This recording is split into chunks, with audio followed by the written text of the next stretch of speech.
Усіх вітаю, любі друзі! Сьогодні у випуску «Динамо Київ» знову втратило свого футболіста. Зірковий нападник Реал Мадрида Кіліан Мбаппе відмовився грати за клуб. Шахтар залишиться без Ліги Чемпіонів. Любі друзі, ставте лайк цьому відео та поїхали дивитися новий випуск разом. «Динамо Київ» знову втрачає свого захисника.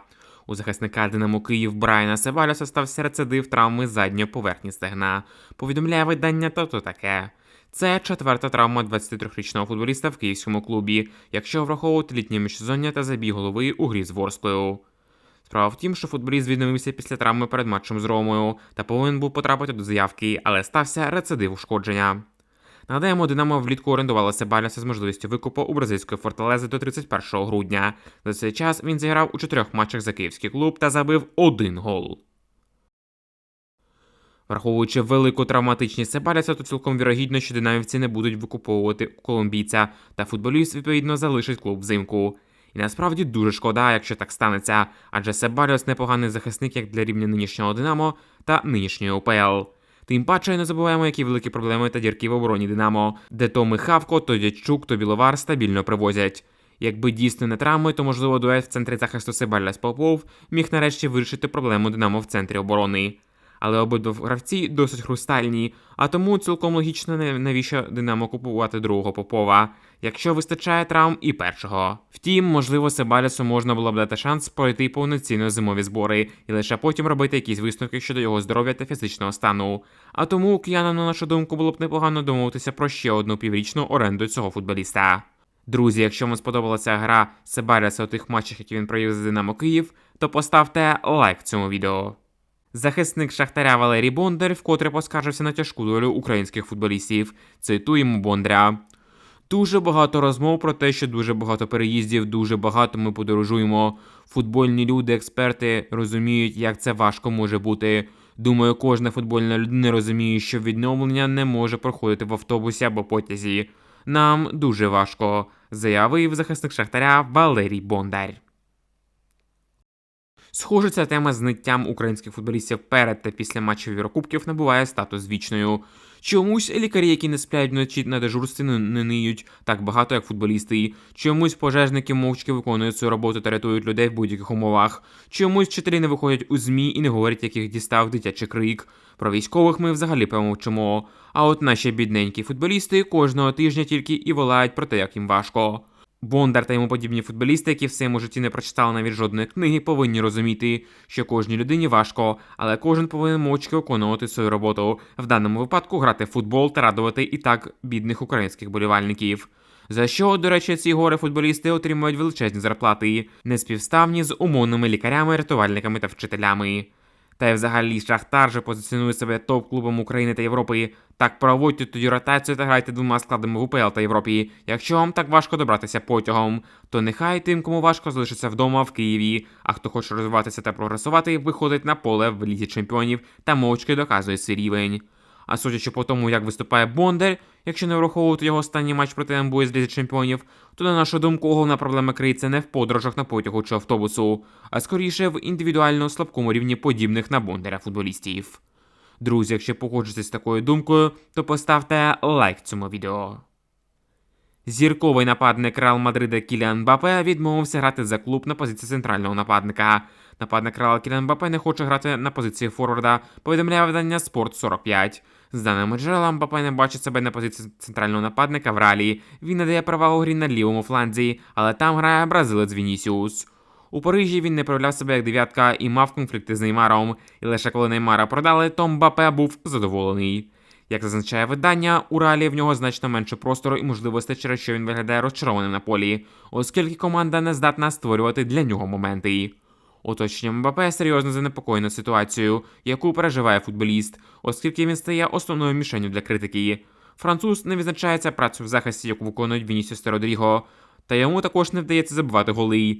Якщо так буде продовжуватися надалі, то перед Реалом постане тяжкий вибір вже цієї зими, а саме продати когось із зірок, або Вінісіуса, або Мбаппе. Щодо переходу Мбаппе в Реал, було зрозуміло, що цей трансфер може стати провальним для клубу та може тільки зруйнувати гарно вибудовану систему Анчелотті минулих років.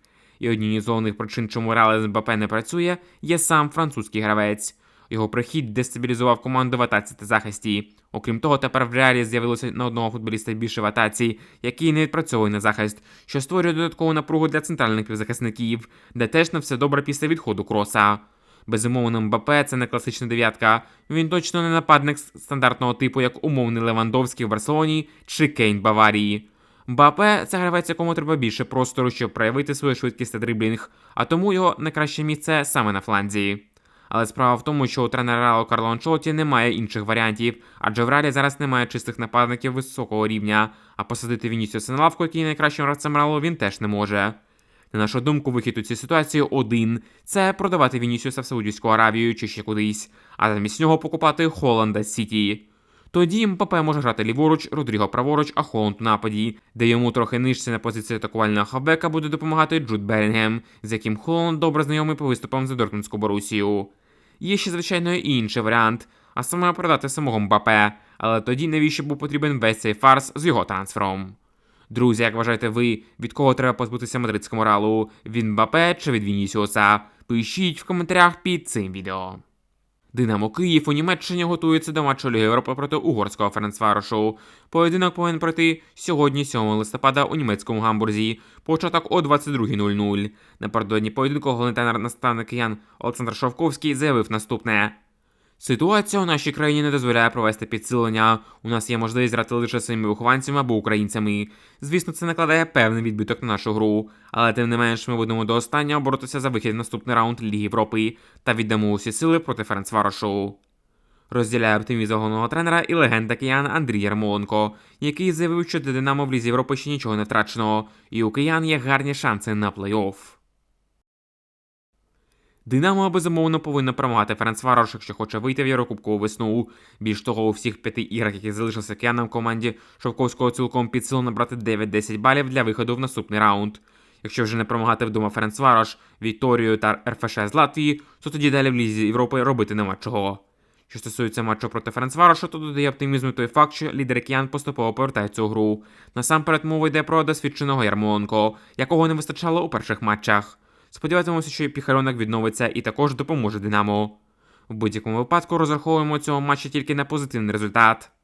Друзі, якщо вірите в перемогу Динамо Київ у матчі проти Ференцварошу та будете вболівати за українську команду, то поставте лайк цьому відео. Донецький Шахтар здобув першу перемогу у Лізі Чемпіонів. 6 листопада Шахтар зіграв з ЗНБ з матчу 4-го туру Ліги Чемпіонів. Гірників пропустили першими, але вирвали перемогу, забивши 2 м'ячі. Всі голи були забиті в першому таймі. За Шахтар забивали Зубков та Судаков. Відзначимо, що це перша перемога Донецького клубу в сезоні Ліги Чемпіонів. Також Шахтар забив свої перші голи у розіграші. Завдяки цій перемозі гірники зуміли піднятися у турнірній таблиці Ліги Чемпіонів.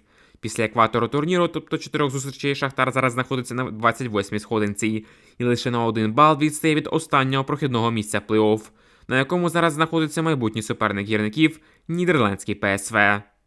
Відзначимо, що першим в турнірній таблиці ЛЧ йде непереможний англійський Ліверпуль з 12 балами. По 10 балів у своєму активі мають Спортінг, Монако, Брест та Інтер. Нарешті Шахтар здобув першу перемогу на міжнародній арені, але при цьому гра гірників залишає бажати кращого, враховуючи рівень суперника Шахтаря в цьому матчі. Young Boys зараз відверто не вражає та йде на 10-му місці в цьому місцевому чемпіонаті, а тому Шахтар повинен був більш впевнено обігрувати цю команду. Замість цього ми отримали Вальдо у другому таймі та на останніх хвилинах, коли будь-який єдиний відскок міг вирішити долю поєдинку. На жаль, в цьому матчі ми лише відрізками побачили команду гру Шахтаря на футбольному полі. І то це було в першому таймі, а тому ми продовжуємо вважати, що Пушичине місце в Шахтарі. Зараз Пушич Шахтарі нагадує Сергія Реброва збірні Україні, а перемога над Young Boys була у схожому стилі на перемогу України проти Грузії. Цей поєдинок Шахтар виграв більше за рахунок індивідуальностей, ніж за рахунок тренерської думки. Судаков нарешті показав, що він може взяти на себе відповідальність у вирішальний момент та зробив 2 голи і команди. Гарно на диво у цьому матчі зіграв і Зубков. Також дуже сподобалися бразильці Кевін та Педро Енріке ліворуч. А от українські півзахисники Бондаренко та Крицьків знову розчарували. Досі не зрозуміло, чим бразилець Марлон гірший за будь-кого з них. В будь-якому випадку попереду Шахтаря дуже важкий календар, і взяти аж 5 очок для проходу наступний раунд буде архіважко. До речі, ми казали про це ще після поєдинку проти Болонії, де Шахтар, на нашу думку, повинен був грати на перемогу, а не на трусливу нічию. Як ми бачимо, зараз у Болоні лише 1 бал в таблиці і 0 забитих голів. І саме недобір цих 2 балів може стати вирішальним для Шахтаря. Якщо в перемогу над Брестом вдома ще якось віриться, то от в те, що Шахтар обіграє ПСВ на його полі, якось не дуже. Друзі, як вважаєте ви, чи зможе Шахтар з такою грою вийти в плей-офф Ліги Чемпіонів? Пишіть свої думки в коментарях під цим відео. На цьому все. Дякую, любі друзі, що сьогодні були з каналу Football Days. Обов'язково ставте лайк цьому відео, також підписуйтесь на наш канал, якщо цього ще раптом не зробили, та пишіть свої коментарі стосовно усіх новин та подій. Зустрінемося з вами, любі друзі, вже дуже скоро. Бережіть себе та Україну.